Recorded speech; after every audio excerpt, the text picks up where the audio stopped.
को देखते हैं, लिखा हुआ है the song was so moving as all eyes became wet. ठीक है, तो यहां पर देखना है ये एरर टाइप का है, तो फिर से ध्यान देना है। इस सेंटेंस जब एरर को हम करेंगे तो इसका अर्थ नहीं निकालना है। एरर जो हम लोग करेंगे ग्रामर के रूल के आधार पर करेंगे, जो हमने रूल पढ़े हैं, जो लॉजिक्स हैं, उन पे लॉजिक से एरर को करना, ना कि इसका तुम अर्थ निकालने लगोगे उसके बाद इसका अर्थ निकालने से एरर नहीं होने वाली है। ठीक है, तो देखते हैं यहाँ पे सो आया है, तो सो की कंडीशन क्या होती है आपको बताते हैं।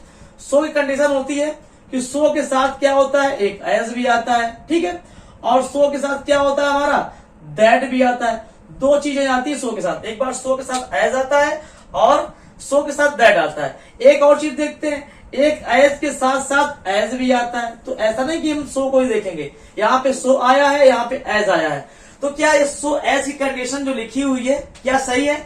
देखते हैं, जो so dot dot dot as होता है, मतलब सो होगा डॉट डॉट डॉट में कुछ शब्द होगा, उसके बाद जब एज आता है तो ये हमारा डिग्री में हमने क्वेश्चन पढ़ा था, ये हमारा निगेटिव सेंटेंस में आता है ना।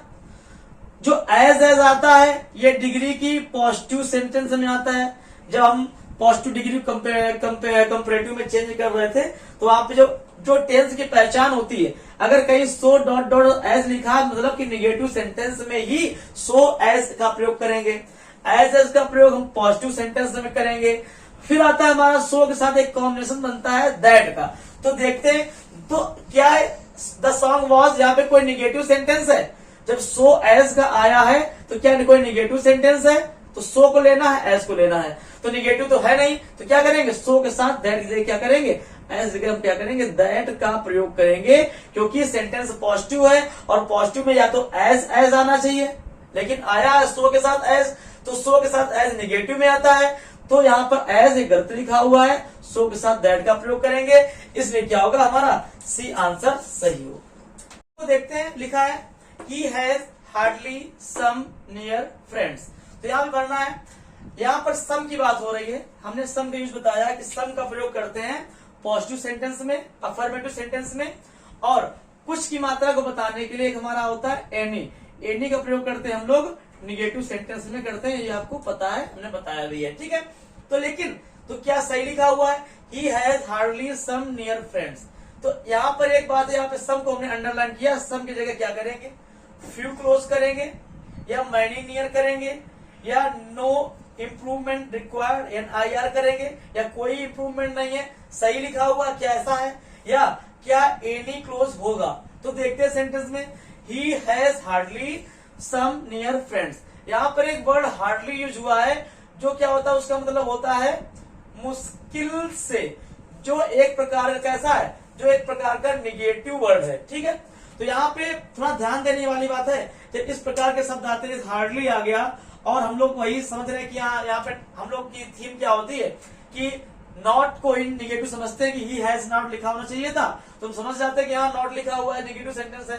जब हार्डली आ जाएगा, नेवर आ जाएगा, तो ये भी तो निगेटिव का सेंस देते हैं, है ना। तो यहाँ पर क्या करेंगे, सम तो पक्का नहीं होगा, तो सम की जगह क्या करेंगे, क्या फ्यू क्लोज होगा, फ्यू तो बिल्कुल निगेटिव होता है, ये भी निगेटिव, ये भी निगेटिव, तो फ्रेंड तो बिल्कुल गलत हो जाएगा।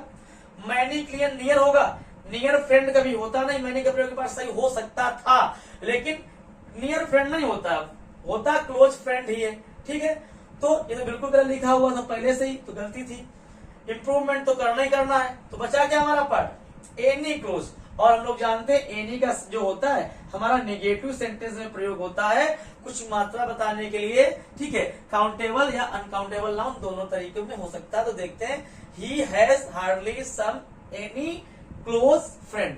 मेन बात ध्यान देनी, नियर फ्रेंड नहीं होता, क्या होता है हमारा क्लोज फ्रेंड ही होता है। ठीक है, यही ऑप्शन सुटेबल है। आगे क्वेश्चन देखते हैं, क्वेश्चन को देखते हैं, लिखा हुआ है many a person are unable to attend the meeting. तो यहाँ पर हमें इस पे बताना है, इसको सेंटेंस सही करना है। अंडरलाइन क्या है, आर अनेबल टू जो लिखा हुआ है क्या यह सही है, अगर सही है तो हम ऑप्शन डी को क्लिक करेंगे, नो इम्प्रूवमेंट रिक्वायर्ड। ठीक है, अगर गलत है तो इनमें सेलेक्ट करेंगे कि ये वाला सही है, कि ये वाला सही है, कि ये वाला सही है। तो आपको एक बात बतानी है, ध्यान से देखते हैं, एक होता है हमारा मैनी होता है, जो क्या होता है इसके बाद क्या होता है प्लूरल नाउन आता है, और उसके बाद हमारी प्लूरल वर्ब आती है।